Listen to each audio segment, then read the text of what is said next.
I'd like to thank the distinguished gentleman from Oregon for yielding. The Republican budget is unfair, unbalanced, and unrealistic. It is an inherently unfair document that balances itself on the backs of young Americans, working families, the middle class, senior citizens, the poor, the sick, and the afflicted. And that is not even an exhaustive list. Now, whenever we level that charge, Democrats are accused of using rhetorical scare tactics to frighten the American people.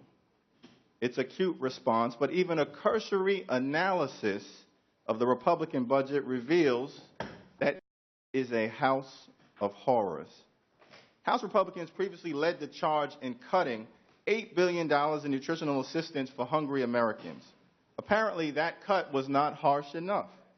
Republican plan would turn SNAP into a block grant and cut an additional $125 billion from this important safety net program, yet there are approximately 50 million Americans who are food insecure and more than 15 million are children.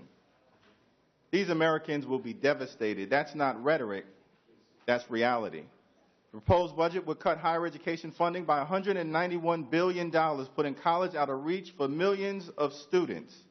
These cuts are accomplished by dramatically reducing Pell Grants and making undergraduate students with financial need pay interest on their loans while still in school. We are robbing our students of a fair shot at the American dream before they even get on the playing field of life. That's not rhetoric, that's reality. The Republican plan turns Medicare into a voucher program that would end Medicare as we know it.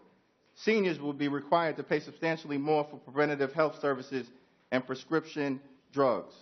Most seniors live on a fixed income, and the harsh changes to Medicare proposed by the Republican budget will dramatically alter their quality of life. That's not rhetoric, that's reality.